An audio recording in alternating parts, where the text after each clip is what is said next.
Hey everyone, welcome to today's video. Today I will share with you some of the things that I think will be valuable for you pre-patch. So if you want to get ready for title update 6, do these things and you should be fine. So the first thing is don't delete your old gear. Obviously, if you delete your old gear, then you might miss out on specific items that might be legacy items in terms of this patch, and you will probably wish that you kept them because they might provide value for you. One of the things that you might be shocked by is how your gear will still be relevant even when you go into the so-called new patch. I was in a PTS looking at my brand sets, running missions, and to be very honest, it was nice to have some of my old brand sets. And I know people are excited about the new gear and all that stuff. Just consider them icing on the cake, especially if you've done a lot of work to hone down your gear. Those things are just going to be there to augment until you're capable of perhaps overhauling your entire gear system or your entire build, because I bet you that there's room for a lot of improvement for people's builds. The second thing is to clan hop to your heart's content. If there's gear or if there are gear items in other clans that are in different levels, please feel free to join those clans. And I know there are people who say they have a problem with it, but you're having a problem with what the developers actually conditioned in the game. And so go get those high armor items, get the high damage items, high skill power items, high stat rolled items, because I hope, and this is my hope, that the developers are able to change the clan vendor system to have everybody have something of value so that we can clan hop to every single clan possible, or maybe, reserve it for level 30 clans, which I don't think actually serves any purpose. If anything, I would just say the clan vendor needs to be uniform. Let the clan vendor have the same item on just different gear scores, so that people who are not in that gear score yet in their clan or level 30 or whatever can work towards leveling up to the max level of their clan vendor, and then if they need to, they can join a level 30 clan. People should be aspiring to reach higher levels and reaching, if you understand what I mean. I guess that makes sense.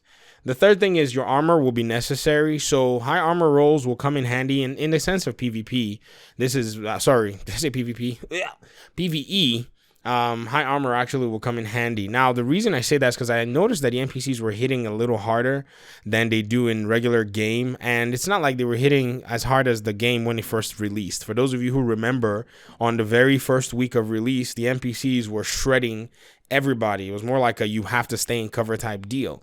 I noticed that they were hitting slightly harder, but they also still seem to maintain the same health pool. So your armor will probably work for you, and builds that encourage armor use or armor mitigation, unbreakable, clutch.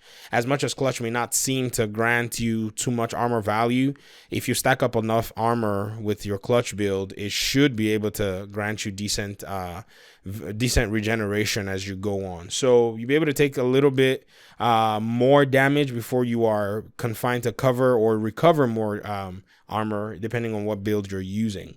The fourth thing is to hone down your farming spots. Like, there are places where there are sweet spots to farm, and this is probably going to be for people who are like, well, I don't want to play the same old content. There's going to be, I think, Kinley College coming in this.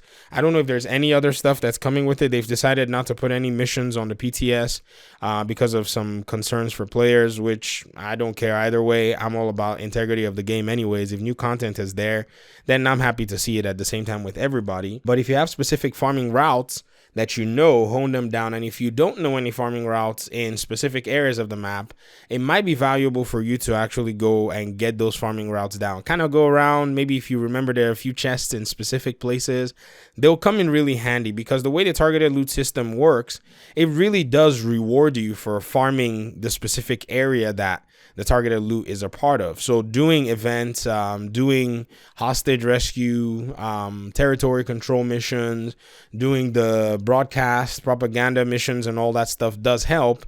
But when you knock a bunch of them all out, then you can maybe do a control point.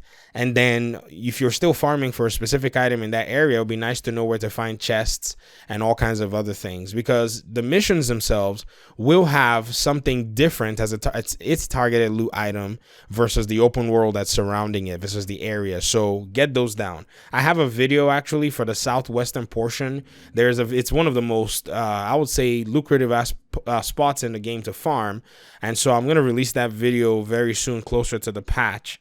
Another thing, and this is the final thing, is to do your builds on paper. Now, I know many people, could or would have thought at one point in the lifespan of this game while they were building, saying, man, I really wish I could get, this one stat from this brand set into this build and replace it with another. You're going to have that opportunity. Almost everything, if not everything, has got a 6-piece now, and they still maintain their 3-piece bonuses. So if you want to run multiple brand sets, this is definitely the time to do so. So if you look at your build and you can say, okay, on paper, this build will look like this. Ideally, if I can get these things here and there, then you're most likely going to be just farming directly for the 1 or 2 items that you need to complete your build. So these are basic fundamental things. I don't think I've shared anything really new because my focus was looking at the brand sets and looking at the gear sets. And so a lot of what I've shared is just, the basic preparation stuff as well.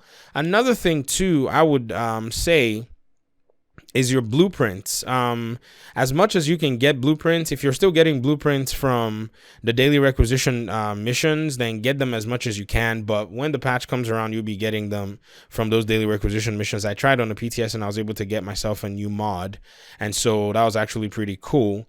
And then I don't know, maybe the blueprints from the items that are raid content right now, maybe that's one where you can get them. That way you can craft, because crafting materials are going to be increased in sense of capacity.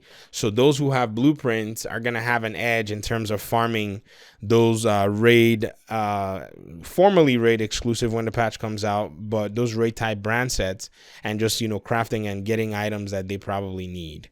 Anyways, that's all I have for today. This video has actually gone much longer than I intended for it to go. And thanks for your time and audience. I'll see you in the next video. Peace.